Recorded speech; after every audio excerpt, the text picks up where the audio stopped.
Hello, everyone. It's Friday again, and it's the Mike and Mario show. Great to be back. How are you, Mike? Mario, doing good, my friend. Excited to connect as always, and looking forward to just wrapping up this week. And of course, looking ahead, we got a lot of things worth touching on. So, will be very interesting. Yeah, let's start with a little bit of the geopolitical situation because I think it's important, not just because we want to look at it, but because how it affects the dollar and the West. I Yeah, think people are complacent about what's going on and sometimes dismissive of what they're doing out in Asia. yeah. So yesterday and today we've had the Shanghai Cooperation Organization summit Hmm. in Uzbekistan. And yes, we've heard that Iran has made a big move to become a member of the SCO, Yeah, and a lot of other countries are probably going to become members. And I think the SCO and the BRICS are going to be one thing. And I think already it's the biggest international organization. hmm, And yeah, it just goes to show that. The friend the enemy of my enemy is my friend, right? Because yeah, the dollar system has been pushing people around for many decades. They've been using it as a tool as well with sanctions and other punishments like blocking SWIFT, hmm, and that people are finally realize we have to build our own systems. And yeah. it looks like at the SCO they have 40% of the world population and 30% of GDP, and it's growing. Right, right. And the sad part is because there's so many other things going on, as you mentioned before. A lot of people are not going to focus on it just because it's no major news as of now. But then again, every handshake, every agreement that these countries make, it all has to do with the de-dollarization process. And this is the first time post health situation the world's experiencing that you got Xi, Putin, and Modi and all the other world leaders under one roof.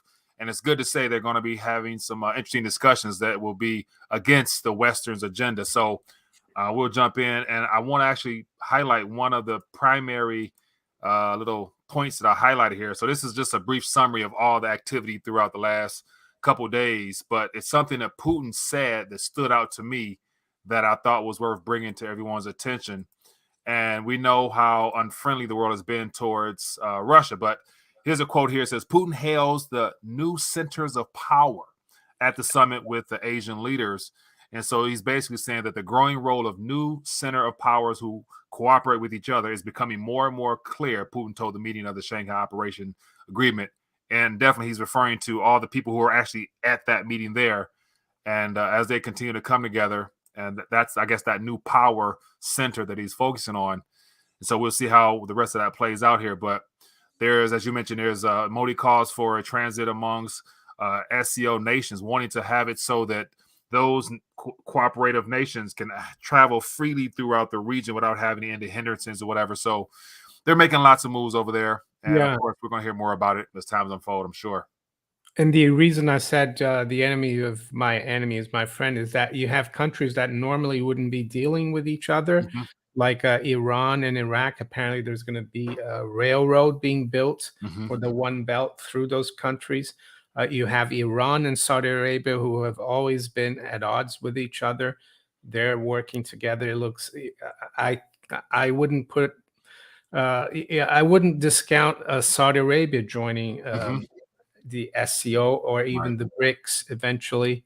And you've got, yeah, you've got countries that were not very, they're not bedfellows, but they are cooperating because it's the Right. only way. Because there's another headline you showed me before we started that the U.S. wants to sanction foreign banks for using the Mir card, right? Right. Right. Especially Turkish banks. So you could see Turkey joining the BRICS. I think they're looking to join the BRICS. Right. So This is yeah, big. This is big here. And so the fact that the U.S. is deciding to now put pressure on nations that cooperate with Russia. And so we've talked about this before, but I want to say all the BRICS nations have signed up for the interbank payment structure railway through the mere financial system or mere payment system. And so that includes all the nations that's right now probably meeting at the SCO. And so it's just a matter of time. We'll see if the U.S. actually enforces this and what their next step would be. Yeah. But this is definitely something we will hear more about, I'm sure. It's ironic because in the last 30 years or so of globalization, Mhm. maybe a little longer, the West has exported its technology, its manufacturing to all these countries. Yeah. And we've indebted ourselves. We are in trouble now in terms of the debt and the financial situation. And people don't realize that all these countries, they don't need us anymore because Mhm. they've got everything they need, all the manufacturing, the technology. Yeah, maybe they won't have Gucci or Louis Vuitton or Rolex or whatever, but I'm sure they'll come up with substitutes. Right. And I think we're making a big mistake in the West because instead of well, I guess in a way we're pushing them to do this. So Right. it's Exactly. we're not gonna go. Maybe eventually we will make up, and the whole world maybe become will become more uh, friendly towards each other and do business and trade. I think that's what it's all about. Instead of having conflicts all the time, which we've had Right. ever since the UN was created, and the UN was supposed to be uh, peacekeeping and end all wars, so to speak. Right. And I think it has everything to do with, what Russia or Putin has mentioned about that whole multipolar world order centered around the direction that the West gives to the rest of the world and they're supposed to follow. And so he's calling for a more diversified accountability, especially when it comes to the monetary system. So it doesn't surprise me one bit. But to go back to that article I was referring to of the nations that might fall under sanction happens to be all of the what is it? The Eurasian countries as well as those SCOs. So we got Yeah, what it says here. It says Turkey, Vietnam, Armenia, South Korea, Uzbekistan, Belarus, Kazakhstan, Kyrgyzstan, Tajikistan, South Ossetia, South and, Ossetia, Abkhazia. uh, Well, South Korea is interesting, isn't it? Because South Korea is not supposed to be doing this kind of stuff. right, South right. Korea is like supposed to be a close ally of the US and the West. Right. So that's definitely a surprise there. So we're going to hear more about this, but let's move ahead into some other articles related to these events here. Let me pop it up on screen here. So here's another little interesting tidbit worth knowing. Iran and Uzbekistan signs a 17 yeah, Memorandum of yeah, I forgot. yeah. Let me see. I had a MU, MOU, MO. memorandum of understanding. Oh, okay. Sorry. Yeah. Okay.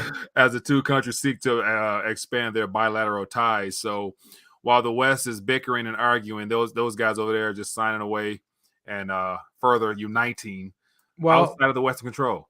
the U.S. doesn't bicker or argue. Unfortunately, the U.S. tells people what to do. It's Right. And uh, if you don't do it, our way or the highway, or right. And if you if you're don't do not it, like George Bush Jr. said, you're either with us or you with the other guys. yeah. And then Don't want to say the word here. right. And like Hillary Clinton said, we came, we saw, he died. You guys, yeah. Unfortunately, it's not funny, but yeah, we know how things go out there. So, all right, let's keep moving. A couple more headlines here. Definitely want to touch on. And also, you mentioned here's a headline here about Lukashenko and his viewpoint on where things are heading. It says SEO can become a global organization to address the problems of the world order. And so you mentioned also that he wasn't invited to the ceremony along with Putin. For the funeral, state funeral of the Queen on Monday. Yeah. So Putin, the president of Russia, and the president of Belarus, they weren't invited. So it's interesting that the guys were pushing for the SCO, and then you have President Xi Jinping of Mhm. China. He's not going to show up. He's going to send an underling for the state funeral, Yeah. Yeah. which is going to be another huge taxpayer funded event. Mhm. I They're think going to spend as much, a huge ceremony in the palace for all these foreign dignitaries. You can imagine how much that's going to cost. Have they given any figures yet as to the cost? I don't know, but there's supposed to be like 1,000 people there, so it's going to be quite big. Oh man, let me look this up. Accused so here's just a little headline. Just typed it real quick of some numbers. I'm not sure.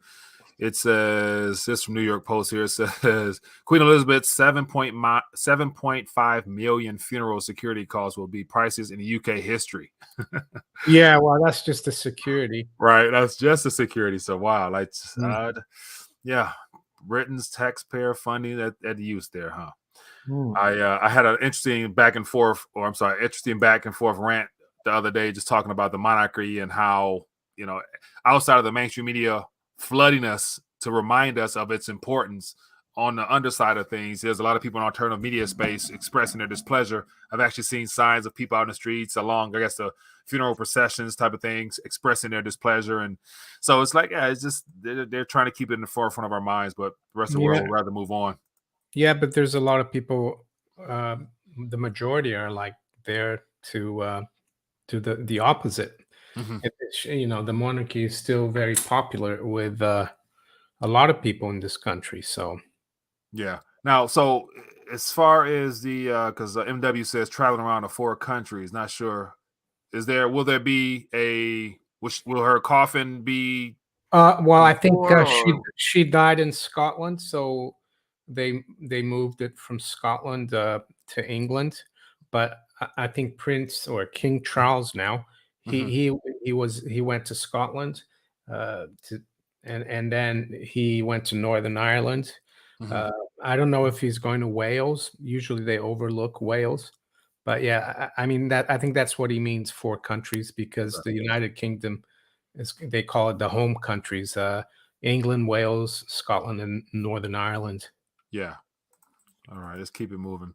All right, so let's jump in. Just change subjects a little bit. Let's get into the precious metal side of things because it looks like due to market activity, things started off a little bit down, but it looks like it recovered rather surprisingly.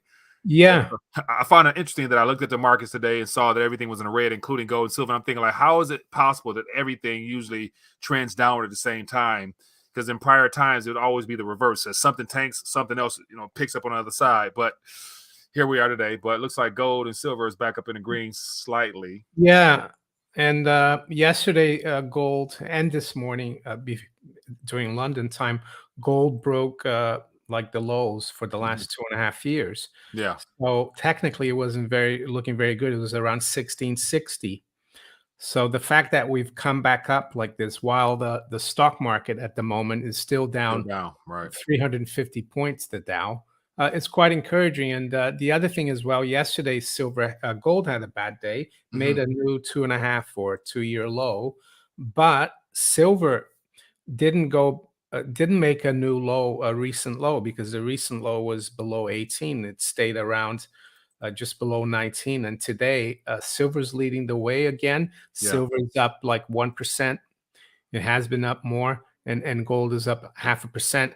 And the gold silver ratio, if you want to show that chart, is Yeah. starting to look better for silver, which is encouraging. Yeah. Here we go. Here. Yeah, because you see the big spike in 2020. That's when we had the collapse in March of 2020, and silver underperformed gold a lot. Hmm. And right now we're kind of having a collapse of the stock market, bonds, and everything. Hmm. And yes, gold has gone up quite a lot versus silver, but it looks like now it's turning. And the further down this chart goes, Hmm. it means that silver is doing well. Yeah. So this means that either the stock market and the system is stabilizing, or we're going to still see some kind of crash in the stock market and bond market, Yeah. but precious metals are going to go the other way this time and go up because for usually in the precious metals bull market, silver does a lot better. Hmm. And so that's encouraging. I would say that gold silver ratio. Right. I'd agree. And hopefully it goes that way continuously, just because I did notice the other day myself how it wasn't a typical smash down all the way across the board. Yeah, And yesterday as well, a lot of the mining stocks held up relatively well despite the bloodbath in gold. Yeah. And then also, so a lot of concern right now happens to be about what's happening with FedEx and their Mm. CEO who came out and said that, he basically came out with their little forwards guidance calls saying that 2023 is going to be very bad. And he threw out the word worldwide recession just because their sales is down or whatnot. And Yeah, so it spooked the markets. And of course, it's not doing too well itself. And this is the first time it's been this low in quite some time for FedEx. And I was like, this is definitely something to pay attention to because this could be the front runner for more bad news like this to come, even though we know the world's in a recession, but still, yeah. they haven't Well, been allowed to tell that yet. FedEx is part of the transportation Dow Transport Index, and if there's the Dow theory that says that the Dow Industrials and the transportation they need to be trading in tandem. For Mhm. example, if the Dow makes a new high and the transports don't, it doesn't confirm it. And the reason why the transport is so important is because if an economy is doing well, people are buying things, and people and companies like FedEx are shipping a lot of things. Yeah. And the CEO said that they had a forecast for 2023, but they've had to pull them because he Mhm. said things are changing so quickly and are so uncertain. So, and he said not just for the whole world, but also for the United States. So maybe with that, you could jump into that Atlanta Fed GDP now.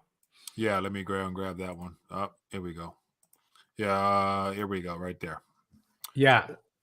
So this is a forecast that the Atlanta Fed makes. It's the green line. That's the Atlanta Fed GDP now estimate. And you can see that at the end of August, they're going for 2.5% GDP for the third quarter, and now it's almost down to zero. But more interestingly, the blue chip consensus, which I think is the banks and other economists, uh, they've dropped below zero, and they are usually their forecasts are usually higher than the Atlanta Fed. Mm. So we've had already the first two quarters of negative GDP, and it looks like we're going to have a third quarter of negative GDP. But Oh, of course, uh, Brandon says we're not in a recession. yeah, that's not that no longer don't no those rules no longer apply. It won't be a recession. You're Don't going to worry have 35 consecutive quarters, and about then it. you'll be in a And so, speaking of which, Dude Boy mentions that he says, according to Arcadia, says that Crimex and LBMA silver is being drained, and I think Rafi also reports for those guys as well. yeah. So, I assume this difference in the silver smash down percentage wise is a lot different due to perhaps that silver squeeze is underway. You think? Well, yeah, and the silver school. I spoke to Andy Scheckman actually earlier today, Hmm. and he said he thinks it's going to come from the exchanges, not the small retailers. Even though I think the silver squeeze movement is helping Hmm. marginally, but he thinks a lot of the managed money, which is like hedge funds and the CTAs, Yeah. they're heavily short because they were long a few months ago because they thought, oh, we've got inflation, we got war, we're going to go long gold and silver. And yes, gold and silver did move up, but not that much. So Yeah. they got frustrated, turned around and shorted silver, Mm. while the commercial banks, the bullion banks, now they're long, net long silver, which is a rarity. So, and yeah, people have been noticing that a lot of the silver has been draining out of the COMEX, and it's not going into what they call eligible Hmm. stock. It's just disappearing. So it means big money is starting to buy silver. Yeah, and I wonder what will be the point to where they'll either stop delivery or literally just somehow rewrite the rules of the game and somehow some way change the way that they can the rules in which they would allow the metals to leave their possession. You know what I'm saying? Instead, so Yeah, but maybe the metals is leaving to the right people, if you mm, know what I mean. the people, yeah, on the inside, to know what's Mm. coming ahead. And speaking of which, not unrelated, but something that we all can learn from. Because you even interviewed someone, was it from Lebanon a while back, about the whole banking situation. So I'm assuming by now there's a couple of videos surfacing out there of individuals that's fed up of not being able to get whatever remaining currency they have in the bank. So they actually have gone to the bank and held the banks up themselves to get their funds out. And so they've had more occurrences like that throughout the country. So they decided, it looks Mm. like next week, to basically Yeah, close down the retail banks. what happened in Lebanon started back in 2019, and for like almost 20 years, the Lebanese pound, as it's Mhm. called, was fixed to the dollar, and it was, as good as the dollar. And a lot of people held dollars. They thought they held dollars in the banks, Yeah. but then the currency collapsed in 2019, and the banks basically didn't have the dollars. They're not going after Lebanese pounds, they're going after dollars they Mhm. thought they had. And it's very similar to gold and silver, I think. Not Mhm. physical, of course, but people who think they own gold through ETFs, or silver through ETFs, or the futures. And then all of a sudden they see things getting a bit rough in the markets, and they want delivery, and they say, "Oh, sorry, you have to take cash." So it's very similar to that, I would say. Yeah, and so I'm trying to pull up the visual chart just to see what that looks like, but it's not coming up. So, but I was able to find the Lebanese pound in dollar term, or in gold terms rather. So here we can see the Lebanese pound of an Yeah. ounce over the last 20 plus years, and right now it's 2.5 Yeah, the million thing is, Mike, that that doesn't mean anything, because they're using the official pound, currency exchange. Yeah. dollar yeah. In the black market, this is probably more like I don't know, 200,000. But yeah, Yeah. it's just yeah, it doesn't mean anything. Yeah, good point there. Man. All right, let's we got a couple more topics here we can touch on. So let's we did touch on, we did not mention about the pressure against Hungary now due to their lack of cooperation with the rest of the EU's agenda to isolate Russia. And so it looks like they have been voted to have some penalties against them, because they've been quoted as not being a democracy anymore, just because they don't want to destroy their own country. So here's an interesting little headline here. European Parliament says Hungary no longer a democracy but an electoral autocracy due to the fact they're not following EU orders. Basically, is what it boils down Yeah, to. because they had fair elections, I guess, and they didn't play ball with what the EU wanted to do. Hmm. It's like the United States. You got 50 states, Yeah. and not every state agrees with. Yeah, and it should be the same thing in the EU. And they use the excuse that Hungary is politically corrupt, Hmm. which is like the pot calling the kettle black. Right. And they use that excuse to cut funding, EU funding to Hungary. But I'm sure Hungary is probably not too bothered, because they're not paying the exorbitant prices for their energy. Right.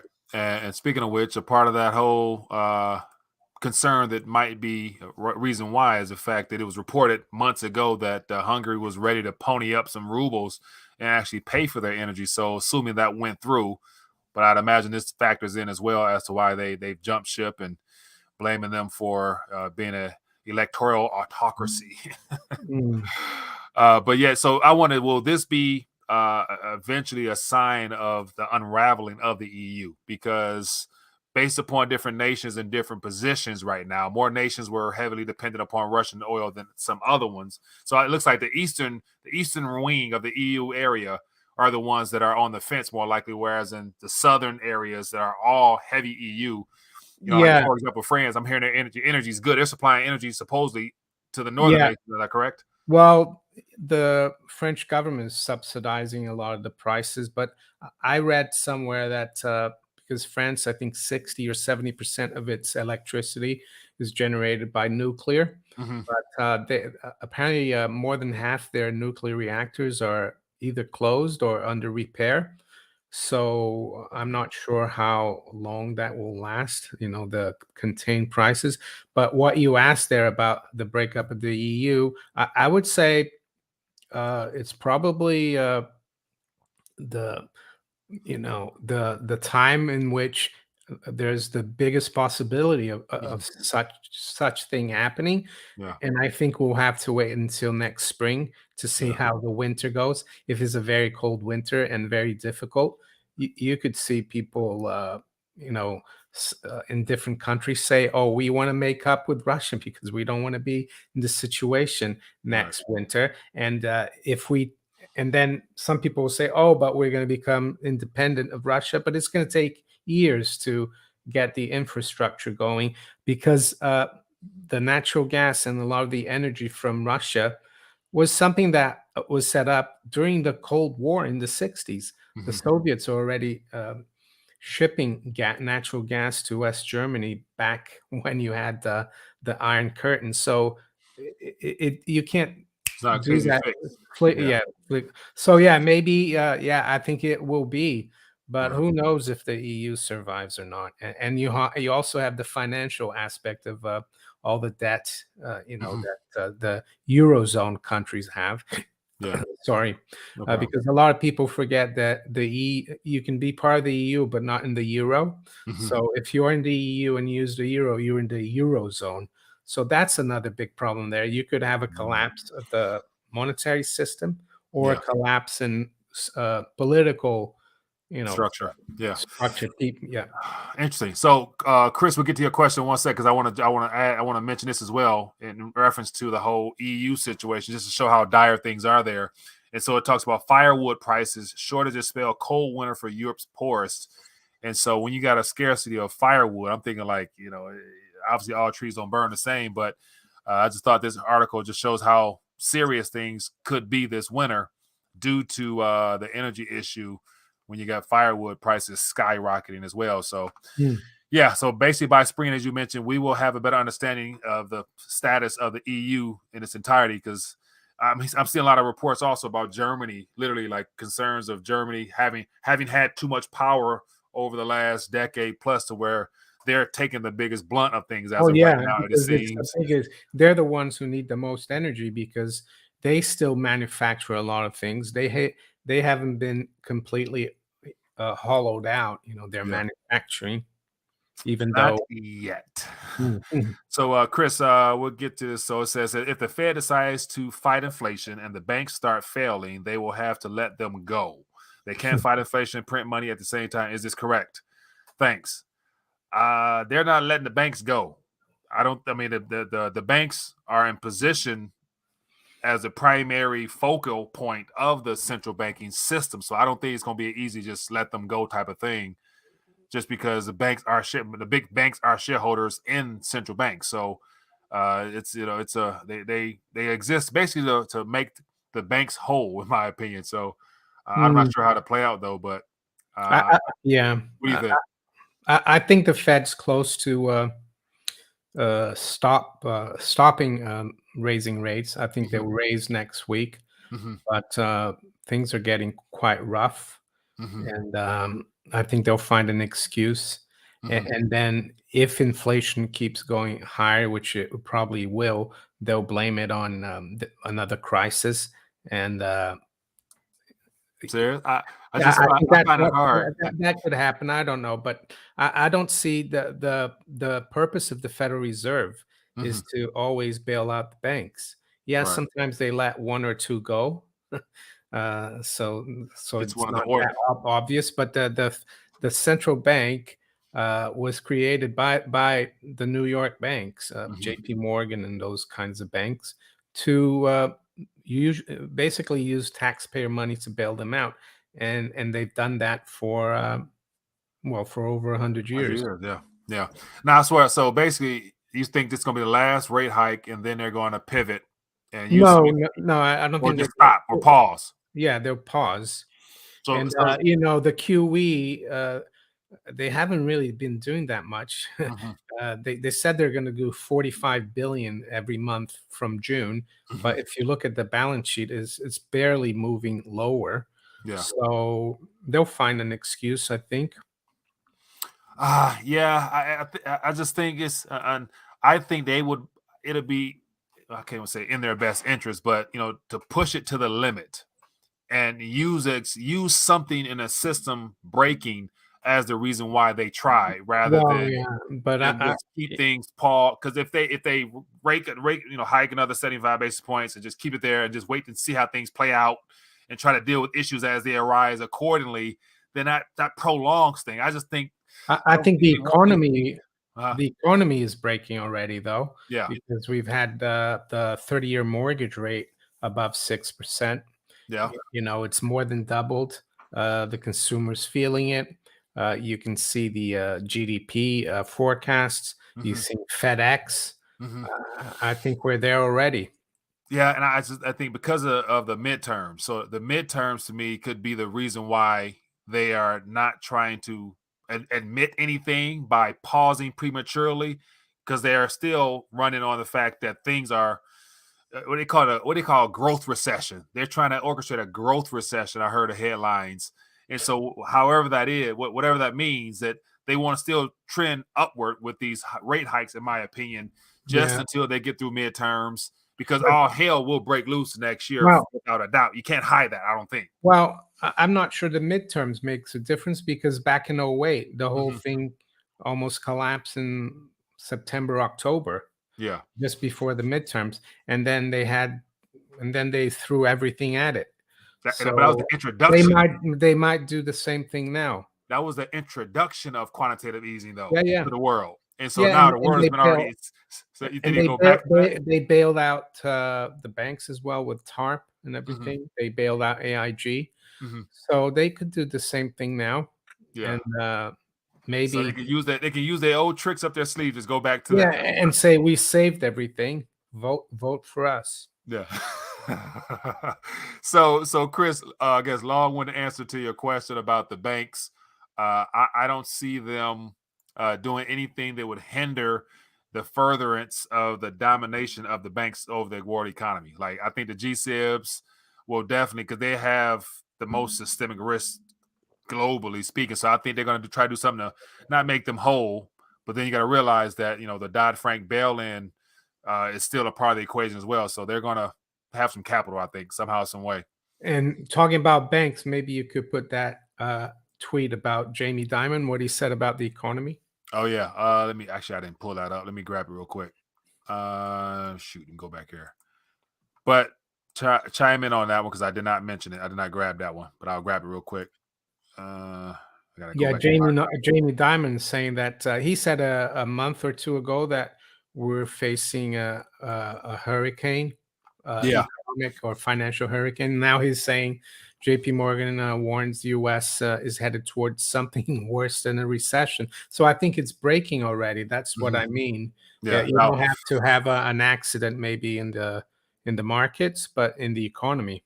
Mhm.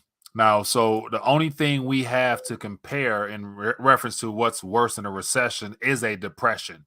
But Mm. then again, that could be considered light in reference to what he might actually know is coming from a global standpoint. So, all right, let's get some questions in. Let's get some questions answered. Feel free to throw out some questions. Let me see what's happening in the chat. I do see questions ahead of time. I saw something here. Here's Matthew says, do you think the 2022 market crash will be the pivot for the Fed into QE and to bail out the banks? Pivot. That's what we were just talking about. Don't really see a pivot. Mario sees more of a pause. I see a continuation until something outright breaks. So whether it be this year or next year, I think they're already bailing out the banks anyway because mm-hmm. they've got this facility, New York Fed. It's a Yeah, repo facility. They're providing tens of billions for all the primary dealers already. yeah. So yeah, the bank's already been bailed out. Here is a commenter. Thought says, good evening from Abu Dhabi, United Emirates. Recently, Hong Kong dollar unpegged from the US dollar. How likely is it for other currencies to unpeg like all Middle East oil producing countries in this environment? Ooh, that's a loaded question. Let me see. How likely is it for other countries to unpeg? Well, it's probably going to happen Sirsan. Hopefully, I pronounced your name right, because a lot of these countries now they're moving away from the dollar, Hmm. so maybe they don't care anymore of keeping a peg to the dollar. They're going to keep a peg to the yuan or the ruble. You Yeah, know, yeah. Let the currencies free float until there's possibly a new yeah, announcement of and a I new think standard. the problem with Hong Kong as well was that it's linked a lot to China, and the Chinese yuan has been dropping quite a bit against the dollar. So maybe that's why the Hong Kong dollar couldn't keep its keep its peg. And the other thing as well with global trade because of the pandemic, it's probably hurt Hong Kong a lot. So they couldn't keep enough dollars to Yeah. for their reserves. Here's a comment or statement. It says, I think what is EU are doing with themselves is a big plan for U.S. to crush the EU economy for Germany manufacturing run the U.S. I, Yeah. I don't disagree. The other, it's also geopolitical because if you read what the German chancellor, who I think he became chancellor towards the end of last year, Olaf Scholz, Mhm. he was. You look at what he was saying in his campaign. He thought the world is going to become a multipolar world and that Mhm. Germany had to work closely with Russia and be Yeah. friends with Russia while still being friends with the US. And I don't think the US like that because uh, Russia and Germany being very friendly would be a huge uh, it would be a lot of competition for the U.S. So I agree with you. I wouldn't put it past the U.S. to be doing this on purpose to really crush Germany. And if you crush Germany, you crush Europe because Germany is the economic powerhouse of the EU. Even though the French might argue with you about that. Yeah. Here's another question here from Evola Sunglass says, question, do you think Italy is the weakest link in the EU? Uh, Probably, but it seems like every country now is the weakest link. Even Germany, unfortunately, has become the weakest link. But Yeah. yeah, in Italy, we've got elections on I think it's the 25th next Mhm. weekend, and the right wing coalition is expected to win, and we'll have to see how that goes. But How's the situation in Greece as of lately in comparison to Italy, as far as because I'm looking at the debt to GDP ratio, it's yeah, it's huge. It's huge. I mean, Greece bailed out a few years ago, but yeah, but Italy would be like a big domino to fall. So he's right about that. But unfortunately, all countries in Europe now are weak links mhm.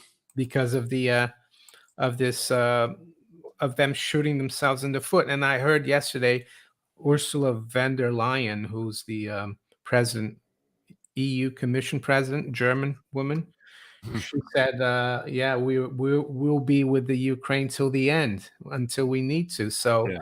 Mm. it's not going to help relations with the East or Russia. Yeah, and here's a something I did notice I want to bring up, but I didn't really get a chance to read into it, but here's something here. Money Metals breaks ground on the largest gold depository in the Western United States. And so I found this to be interesting.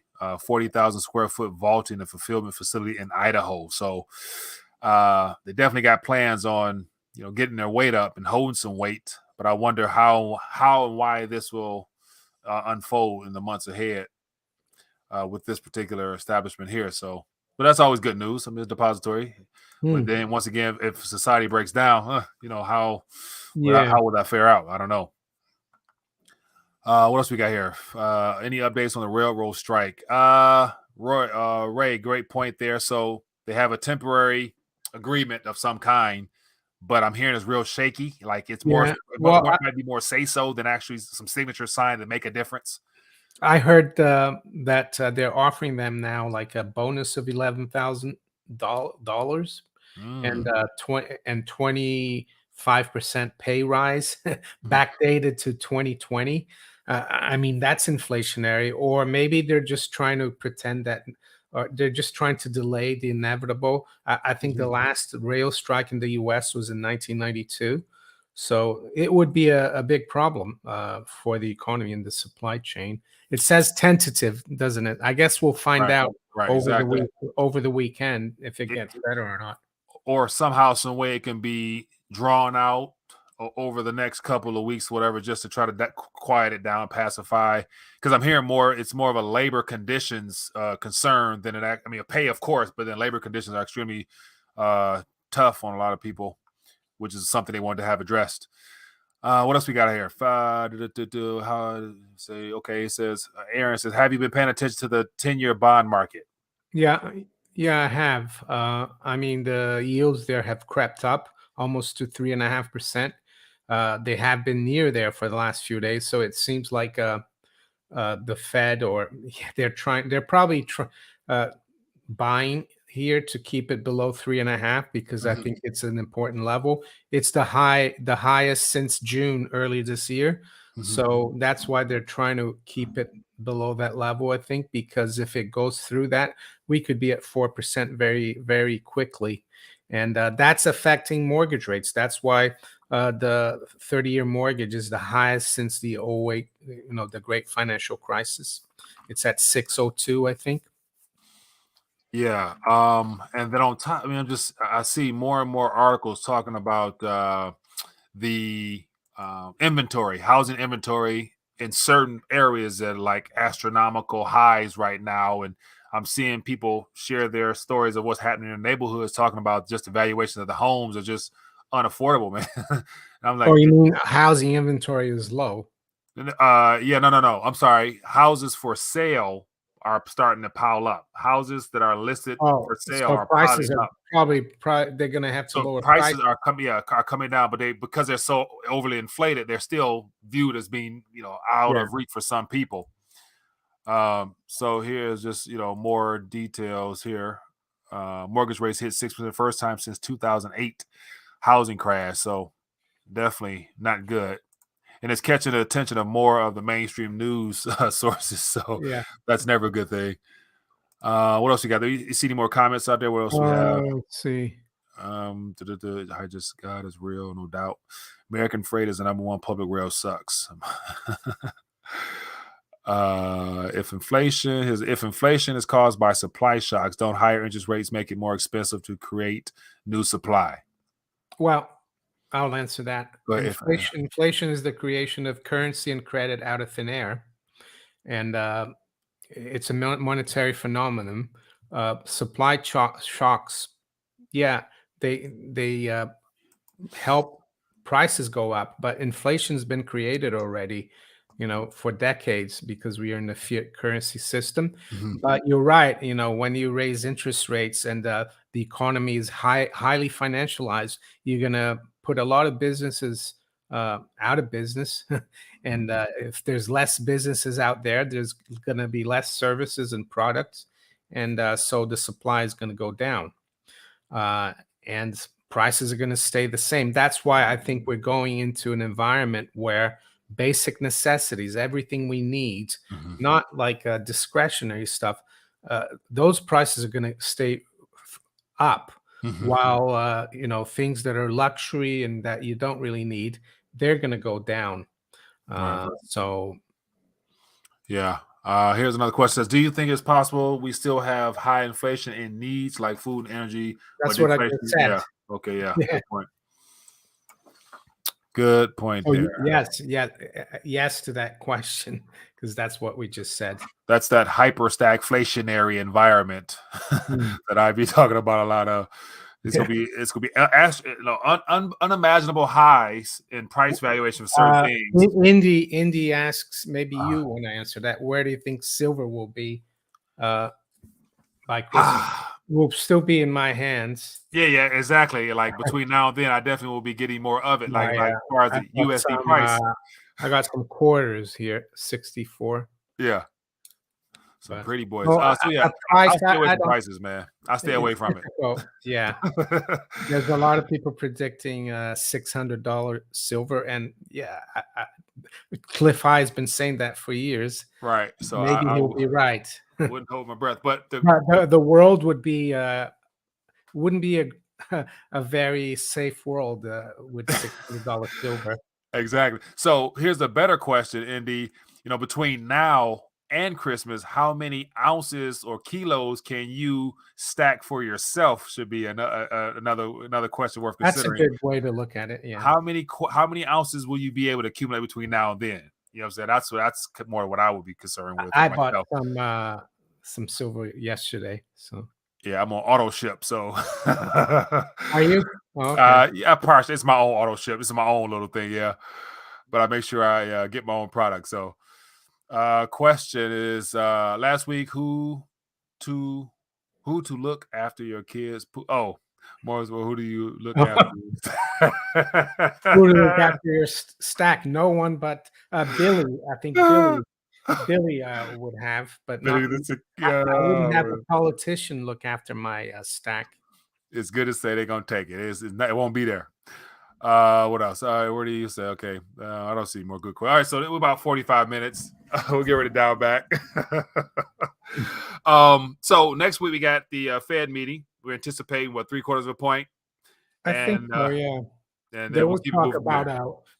about 1%, Mhm. but when the CPI came out, was it last week or earlier this week? Yeah. It'll probably be 70. I think they're still at 2.25 to 2.5. Mhm. So if they go 3/4, it will be 3 to 3.25. Mhm. While CPI is still at 8.5, and probably a lot more if you look at shadow stats. Right. So that could, and so we'll find out if that's the last official hike before they decide to cool off a little bit and come up with a different narrative. So Or they could also, instead of in the one after next week, they could raise by 25 or 50. They could, yeah, here's a they headline here: Fed will raise rates to 5% to get a grip on inflation. Deutsche Bank says. well, I don't think 5% will be enough. If they Right. want to get a grip on it, it has to be 15%. It's It's like Argentina; they just raised it 75% their rate, mhm, but inflation's running at 100%, right. so they're still inflating. Right. Cause man, 75%. Like, yeah.